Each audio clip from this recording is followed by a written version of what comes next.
Assalamu alaikum everyone. This is me, Dr. Mahanur Altaf. Hopefully you all are doing well. Welcome back to my YouTube channel. तो आज हम अपनी video में एक बहुत ही common मसले को डिस्कस करने जा रहे हैं, वो है एक्नी। एक्नी जो है ये एक ऐसा मसला है जो कि ऑल एज ग्रुप के पीपल्स को हो सकता है, but it is most common in teenagers and young adults. इसकी क्या रीजन है कि ये टीनेजर्स में ज्यादा होता है? बिकॉज जैसे ही पुबर्टी का लेवल स्टार्ट होता है तो बॉडी में कुछ हार्मोनल चेंजेस होते हैं। जो हार्मोनल चेंजेस हैं वो हमारे सेबेशियस ग्लैंड्स को, जो हमारे ऑयल की प्रोडक्शन कर रहे हैं, उनको इंक्रीज कर देते हैं। और जहां पर ऑयल होता है वो बैक्टीरिया के लिए बहुत ज्यादा फेवरेबल इन्वायरमेंट होता है ग्रो करने के लिए।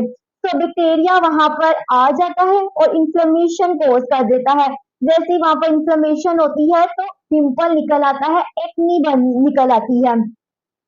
दूसरी इसकी रीजन ये हो सकती है कि जो लोग बहुत ज्यादा स्टीरॉइड्स का यूज कर रहे हैं, जिम करते हैं, तो उनमें ये स्टीरॉइड्स वगैरह का यूज किया जाता है, उनमें भी एक्नी बर्स्ट आउट कर जाती है। दूसरा, जिनकी स्लीप प्रॉपर नहीं होती है, खाना पीना प्रॉपर नहीं है, इसके अलावा ऑयली फूड का, जंक फूड का बहुत ज्यादा यूज किया जा रहा है, उन लोगों में एक्नी के चांसेस ज्यादा होते हैं। अब हम कौन से प्रिवेंटिव मेजर्स को फॉलो करते हुए एक्नी को प्रिवेंट कर सकते हैं? हमेशा जिन लोगों की ऑयली स्किन है उनको चाहिए कि वो ऑयल फ्री फेस वॉश का यूज करें। इसके अलावा स्क्रबिंग टू मच ना करें। जब आप लोग बहुत ज्यादा स्क्रबिंग करते हैं, फेस पर जोर जोर से रगड़ते हैं, तो उसकी वजह से हीट प्रोड्यूस होती है और एक्नी निकल आती है।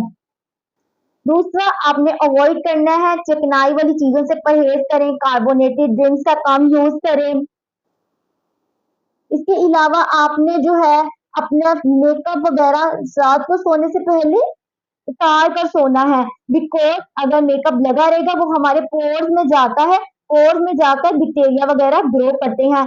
डस्ट से अगर आप बाहर से आ रहे हैं, आकर फेस जरूर वॉश करें। क्ले मास्क का इस्तेमाल करें, हफ्ते में 2 बार जरूर करें। अपनी स्किन को 2 बार हफ्ते में एक्सफोलिएट भी आपने जरूर करना है। ये थे कुछ प्रिवेंटिव मेजर्स, इनको फॉलो करते हुए आप अपनी एक्नी को प्रिवेंट कर सकते हैं।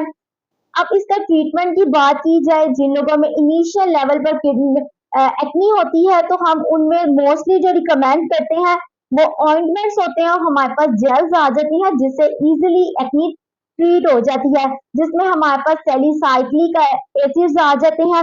अभी मेरे पास मौजूद भी है एक्डमी, जिसमें क्लिंडामाइसिन फॉस्फेट है, रेटिनोइन है। क्लीना जेल बहुत ज्यादा हेल्पफुल रहती है हमारी एक्नी को ट्रीट करने के लिए।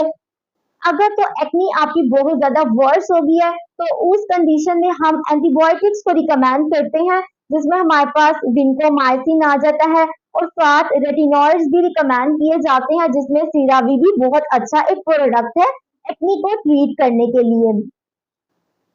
होपफुली मेरी वीडियो आपके लिए बहुत इंफॉर्मेटिव रही होगी। इसी तरह की मजीद इंफॉर्मेटिव वीडियोस हासिल करने के लिए मेरे चैनल को सब्सक्राइब कर लें, ताकि मेरी आने वाली तमाम वीडियोस के नोटिफिकेशन आपको मिल सके।